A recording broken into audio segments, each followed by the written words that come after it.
Agatha கிறிஸ்டியின் டிக் டிக் டிக் டிக். அத்தியாயம் 20. லொரைனின் சாகசங்கள்.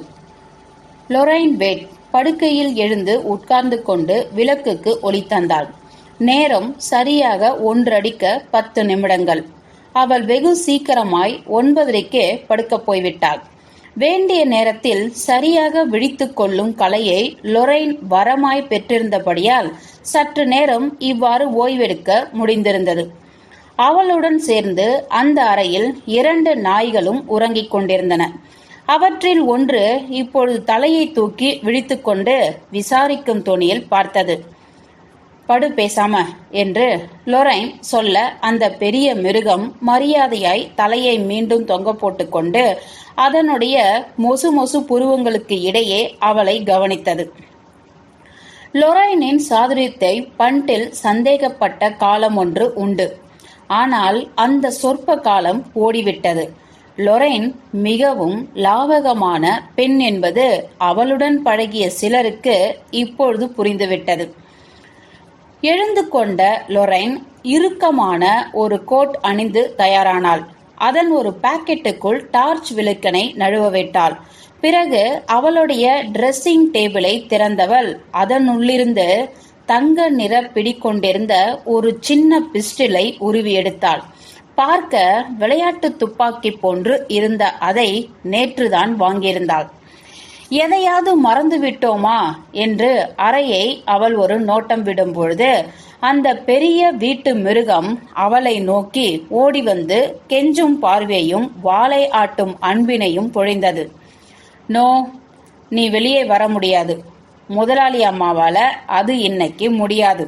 நீ இங்கேயே நல்ல பையனா இருந்தாகணும். வேற வழி இல்லை. குனிந்து அதன் தலையில் முத்தமிட்ட அவள் அதற்கான சாக்கில் அது மீண்டும் படுத்துக்கொள்ளும்படி செய்துவிட்டு தனக்கு பின்னால் அறைக்கதவை மூடி பூட்டிவிட்டு அறையை விட்டு ஓசை எழுப்பாது நழுவினாள். வீட்டை விட்டு பக்கவாட்டு கதவின் வழியாக தானாய் வெளியேறிய அவள் அவளுடைய கார் தயாராயிருந்த கார் கேரேஜ் வரை வழி பண்ணி கொண்டு போனாள். அங்கிருந்து ஒரு சிறு இறக்கம் சாலையில் சென்றது. அதில் காரை இன்ஜின் ஆன் பண்ணாமல் உருட்டிய லொரைன் வீட்டிலிருந்து குறிப்பிடும் தூரம் போன பிறகு கைகடிகாரத்தை பார்த்து ஒப்புதலாய் தலையசைத்தபடி ஆக்சிலேட்டரில் கால் பதித்தாள். ஏற்கனவே அவள் கவனித்து குறித்து வைத்திருந்த இடத்தில் காரை அவள் நிறுத்தினாள். அங்கிருந்த வேலியில் ஒரு சிறு துவாரம் இருந்தது. அதன் வழியாக லொரைனால் சுலபமாக நுழைய முடிந்தது. சில கணங்கள் கழித்து லேசாய் களிமீன் பூச்சில் இருந்த வைவேன் அப்பேயின் மைதானத்தில் இருந்தாள் அவள். பச்சை பாசி நிறத்திலிருந்த மாளிகையை நோக்கி எத்தனை ஓசையில்லாமல் முடியுமோ அத்தனை ஓசையின்றி நடந்து நெருங்கினாள் அவள். எங்கோ தூரத்தில் ஒரு கடிகாரம் மணி 2 என்றது. டெரஸ் பக்கத்தில் நெருங்கும்போது லொரைனின் இதயம் அடித்துக் கொண்டது. அங்கு அக்கம் பக்கத்தில் ஒருவரையும் காணவில்லை. எங்கெங்கிலும் ஒரு ஜீவனும் காணோம். அனைத்தும் ஆடாது அசையாது அமைதியாய் பிரதிபலித்தன. டெரஸ் போய் சேர்ந்தவள் அங்கு தன்னைத்தானே பார்த்து கொண்டு சில நொடிகள் நின்றாள். திடுமென்று எவ்வித முன்னறிவிப்பும் இன்றி எதுவோ ஒன்று மாடியிலிருந்து அவள் பாத நோக்கி சிறு சரசர ஓசை எழுப்பிக் கொண்டு வந்து விழுந்தது. அதை எடுக்க லொரைன் குனிந்தாள். தளர்வாய் கட்டப்பட்டிருந்த ஒரு பிரவுன் நிற உறை அது. அப்படியே அதை பிடித்தபடி நிமிர்ந்து மேலே பார்த்தாள் லொரைன். அவள் தலைக்கு மேல ஒரு திறந்த ஜன்னல் இருந்தது. அதை அவள் பார்த்து கொண்டிருந்த போது அதனுள்ளிருந்து ஒரு கால் வெளியேறி ஊஞ்சலாட ஒரு ஆடவன் அங்கிருந்த பச்சை கொடியின் கிளை ஒன்றை பிடித்தபடி இறங்க ஆரம்பித்தான். மேற்கொண்டு கொஞ்சமும் லொரைன் காத்திருக்கவில்லை. இன்னமும் அந்த பிரவுன் நிற உறையினை கையில் கெட்டியாக பிடித்தபடி கெண்டைக்கால் கழுத்து தொட ஓட ஆரம்பித்தாள் அவள். அவளுக்கு பின்னால் போராட்டத்தின் ஓசைகள் வெடிக்க துவங்கின. உருமும் குரல் ஒன்று படிப்பறிவில்லாத தினசில் உடு என்னை என்றது. இதற்கடுத்து ஒலித்த குரல் அவள் நன்கு அறிந்ததே. அது என்னதுன்னு எனக்கு தெரியணும். முடியுமா? உன்னால தப்பிக்க முடியுமா? உன்னால முடியுமா? பைத்தியம் பிடித்தவளை போல் இன்னமும் லொரைன் ஓடிக்கொண்டே இருந்தாள். டெரஸின் வளைவில் ஒரு திடகாத்திர மனிதனின் கைகள் அவளை பிடித்து நிறுத்தும் வரை. மெதுவா மெதுவா என்றார் சூப்பரிண்டெண்டன்ட் பேட்டில். லொரைன் வார்த்தை வராது பேச போராடினாள். ஓ சீக்கிரம், ஓ சீக்கிரம், அவங்க ஒருத்தரை ஒருத்தர் கொன்னுக்க போறாங்க, ஓ சீக்கிரம். அப்பொழுது ஒரு கூர்மையான ரிவால்வர் வெடிக்கும் ஓசை. தொடர்ந்து இன்னும் ஒன்று. சூப்பரிண்டெண்டன்ட் பேட்டில் ஓட ஆரம்பித்தார். லொரைன் பின்னால் டெரஸின் வளைவை மீண்டும் கடந்து லைப்ரரி ஜன்னல் வரை ஓடினார்.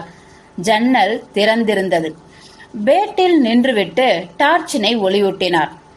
அவரது தோளின் வழியாக எட்டி பார்த்தபடி லொரைனும் நெருங்கியிருந்தாள். அவள் சோகம் தெரிக்கும் சின்ன மூச்சிடையை வெளியிட்டாள். ரத்தம் குளம் போல் தெரிந்த பின்னணியில் ஜன்னலின் நுழைவில் விழுந்து கிடந்தான் ஜிம்மி தேசிகர். அவனது வலக்கை விசித்திரமாய் தொங்கி ஆடிக்கொண்டிருந்தது.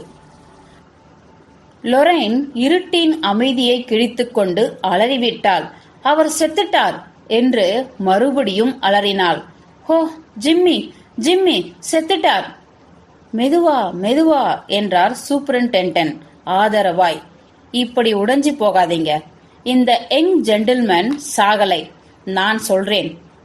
விளக்கு சுவிட்சு தட்டுப்படுதான்னு பார்த்து ஆன் பண்ணுங்க. லொரைன் கட்டுப்பட்டாள். அறைக்கு குறுக்கே தட்டு தடுமாறி ஓடிய அவள் பேட்டில் சொன்னதை கண்டுபிடித்துவிட்டு அவற்றை கீழ் நோக்கி அமுக்கிவிட்டாள். அறை முழுக்க ஒளி வெள்ளம். ஒரு நிம்மதி பெருமூச்சு விளைந்தது பேட்டிலிடம். ஒன்னும் பாதகமா ஆகிடல. வலக்கையில சுடப்பட்டிருக்கார். ரத்த போக்கினாலேயே மயக்கமாயிருக்கார். இவரை தூக்க உதவியா ஒரு கை கொடுங்க. லைப்ரரி கதவில் குத்து மாறி பொழிந்தது. கேள்வி கேட்டு, விசாரித்து, கட்டளையிட்டு என கலவையாய் குரல்கள் மோதின. லொரைன் கதவையே சந்தேகமாய் பார்த்தாள். நான் போய் அதுக்கு அவசரமில்ல என்றார் பேட்டில். அவங்கள உள்ளே விடத்தான் போறோம். இப்ப நீங்க வந்து ஒரு கை கொடுங்களேன். லொரைன் மரியாதையாய் திரும்பி வந்தாள். சூப்பரிண்டெண்டன்ட் ஒரு பெரிய கைக்குட்டையை எடுத்து அதனால் ஜிம்மியின் கையை கட்டினார். இதற்கு லொரைன் உதவினாள். இவர் சரியாயிடுவார் என்றார் பேட்டில். நீங்க கவலைப்படாதீங்க. இந்த இளைஞனுங்களே பூனைங்க மாதிரி நிறைய ஆயுசு உண்டு. ஒரே பிறவிலேயே இரத்தப்போக்கு இவரை மயக்கமாக்கல. விழும்போது இவருடைய தலை தரையில சமத்தியா மோதி இருக்கணும். அதான். வெளியே கதவை தட்டும் ஓசை தாள முடியாமல் பெருகியது. வெறியாய் உயர்த்தப்பட்டிருந்த சார்ஜ் லோமக்ஸின் குரல் பிரத்யேகமாக தனித்து வந்தது. யாரெங்கே உள்ளே?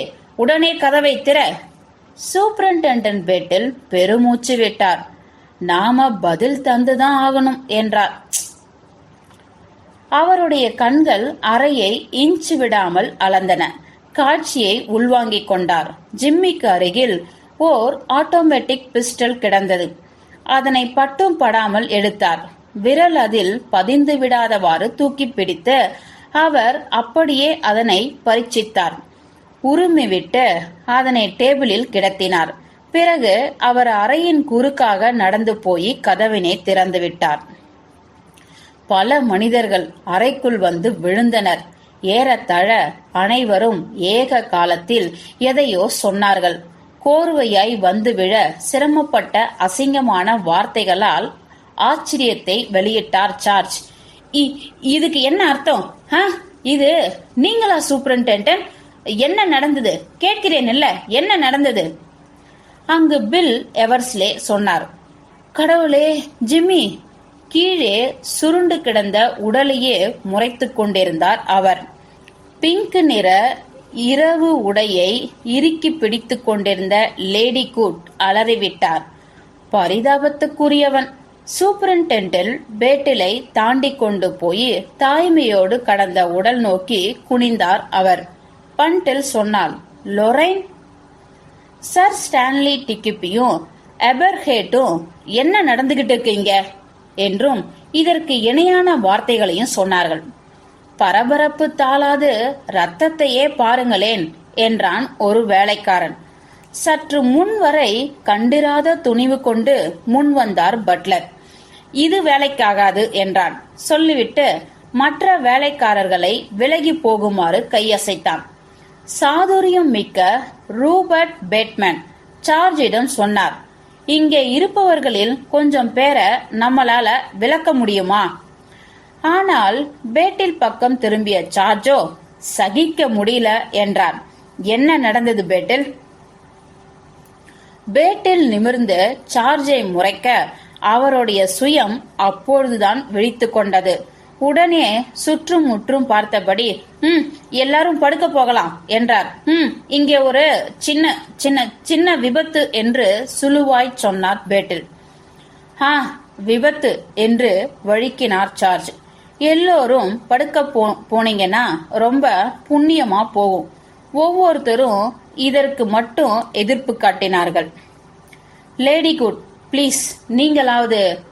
முட்டி போட்டு உட்கார்ந்திருந்த நிலையில் இருந்த வேண்டா வெறுப்பாய் எழுந்தார் அவர்.